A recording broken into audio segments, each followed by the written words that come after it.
Kleptomania represents one of the most misunderstood impulse control disorders, characterized by the recurrent failure to resist impulses to steal objects that are not needed for personal use or monetary value.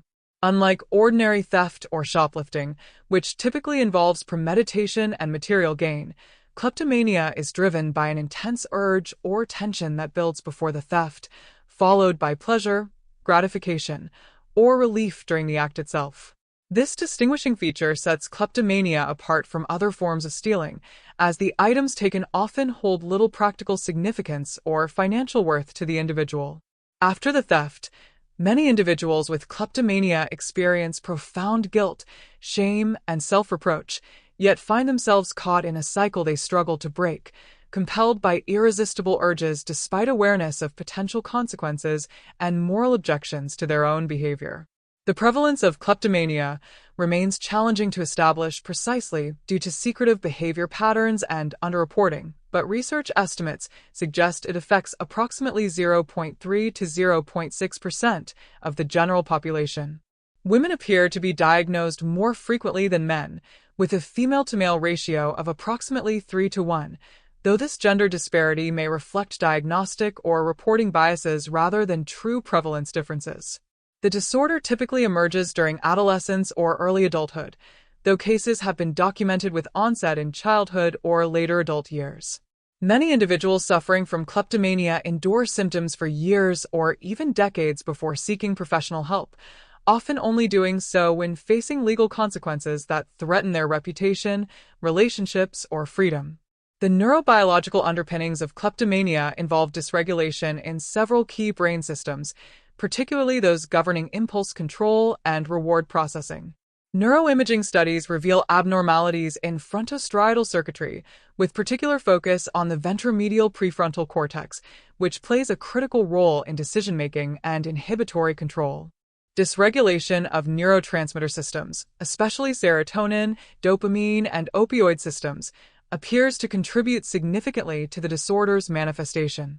The serotonergic system's involvement explains why selective serotonin reuptake inhibitors, SSRIs, sometimes prove effective in treatment, while the opioid system's role accounts for the success of opioid antagonists like naltrexone in reducing stealing urges by blocking the pleasure or high associated with theft. Genetic factors likely play a significant role in vulnerability to kleptomania, though specific genetic markers remain incompletely identified. Family studies indicate higher rates of impulse control disorders, substance use disorders, and mood disorders among first-degree relatives of individuals with kleptomania, suggesting shared genetic risk factors. Twin studies, though limited for this specific disorder, support moderate heritability for impulse control problems broadly. However, environmental factors also contribute substantially to the development and expression of kleptomania. Childhood adversity, particularly experiences of neglect, loss, or inconsistent parenting, appears to increase vulnerability. Some researchers propose that early experiences of deprivation may create psychological patterns that manifest later as compulsive acquiring behaviors, though this theory requires further empirical validation. The diagnostic criteria for kleptomania in the DSM-5 include recurrent failure to resist impulses to steal objects not needed for personal use or monetary value, increasing tension immediately before committing the theft, pleasure, gratification, or relief during the act. The thefts are not committed to express anger or vengeance, not in response to delusions or hallucinations, and not attributable to conduct disorder, manic episodes, or antisocial personality disorder. Assessment typically involves comprehensive clinical interviews exploring the nature, frequency, and context of stealing behaviors, associated thoughts and emotions before and after thefts, and impact on functioning. Specialized assessment instruments, such as the Kleptomania Symptom Assessment Scale, may supplement clinical evaluation. Differential diagnosis must carefully distinguish kleptomania from ordinary theft, bipolar disorder, antisocial personality disorder, and certain neurological conditions that can manifest with similar behaviors. Treatment approaches for kleptomania typically involve a multimodal strategy combining psychotherapy and, in some cases, medication.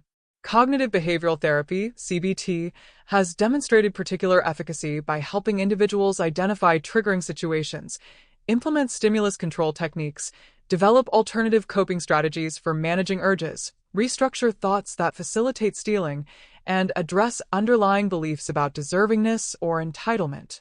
Specific techniques include covert sensitization, which pairs imagined stealing scenarios with aversive consequences to reduce the behavior's appeal, imaginal desensitization, which reduces anxiety associated with not stealing, and systematic exposure with response prevention, allowing individuals to experience triggering situations without acting on urges, thereby weakening the compulsive cycle over time.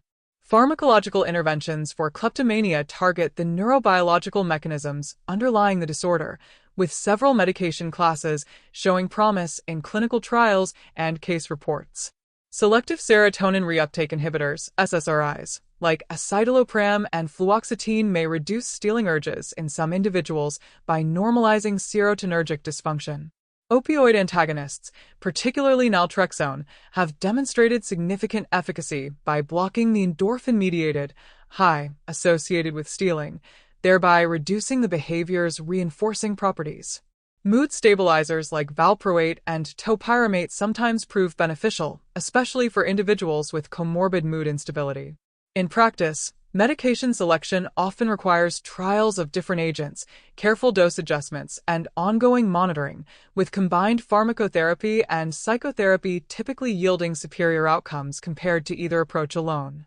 The psychosocial impact of kleptomania extends far beyond the stealing behavior itself, creating profound ripple effects throughout an individual's life. Legal consequences frequently include arrests, court appearances, fines, probation, and sometimes incarceration, creating criminal records that limit future opportunities. Relationships suffer as trust erodes when family members and friends discover the stealing behavior, often leading to confusion, anger, and ultimately social isolation. Financial strain results from legal fees, court-ordered restitution, and job loss following theft discoveries. Many individuals with kleptomania experience significant psychological distress, including chronic shame, guilt, anxiety, and depression, which further impairs functioning and quality of life. The secretive nature of the disorder often prevents individuals from seeking social support, exacerbating feelings of alienation and hopelessness. The lived experience of kleptomania involves complex psychological dynamics that are often misunderstood by the general public and even healthcare professionals. Many individuals report an almost trance-like state during stealing episodes, with hyper-awareness of the desired object and a narrowing of attention that excludes consideration of consequences. The urge builds with an almost irresistible quality, creating what patients often describe as unbearable tension that can only be relieved through the act of stealing. Afterward, temporary relief gives way to shame and self-recrimination, yet the cycle eventually repeats despite genuine intentions to stop. This pattern creates significant cognitive dissonance, as individuals struggle to reconcile their stealing behavior with their personal values and self-identity, often leading to profound existential distress and questions about their moral character. Special populations present unique considerations in the understanding and treatment of kleptomania. Among adolescents, the disorder must be carefully distinguished from normative boundary testing and conduct problems, with early intervention particularly crucial for preventing chronic patterns and legal consequences that can derail development. Elderly individuals with late-onset kleptomania warrant neurological evaluation, as frontotemporal dementia and other neurodegenerative conditions can manifest with novel stealing behaviors. Individuals with developmental disabilities who exhibit kleptomania symptoms may benefit from behavioral approaches adapted to cognitive level, with consistent environmental modifications and reinforcement strategies. For individuals with comorbid substance use disorders, integrated treatment addressing both conditions simultaneously typically yields superior outcomes, as these disorders often share underlying neurobiological vulnerabilities and can mutually exacerbate each other. The prognosis for kleptomania varies considerably depending on several factors, including symptom severity, treatment adherence, comorbid conditions, and social support. With appropriate comprehensive treatment, many individuals achieve significant reduction in stealing behaviors or complete remission. However, kleptomania often follows a chronic, fluctuating course with periods of exacerbation during times of stress or life transition. Long-term management typically involves ongoing therapy maintenance sessions, consistent medication if beneficial, development of robust coping skills, building accountability systems with trusted supporters, and implementation of practical strategies like avoiding high-risk environments when vulnerable. Recovery milestones extend beyond mere abstinence from stealing to include improved self-awareness, development of healthy coping mechanisms, restoration of relationships, and reintegration into community life with renewed purpose and connection. Though challenging, with proper treatment and support, individuals with kleptomania can achieve lasting recovery and reclaim lives of integrity, fulfillment, and meaningful contribution.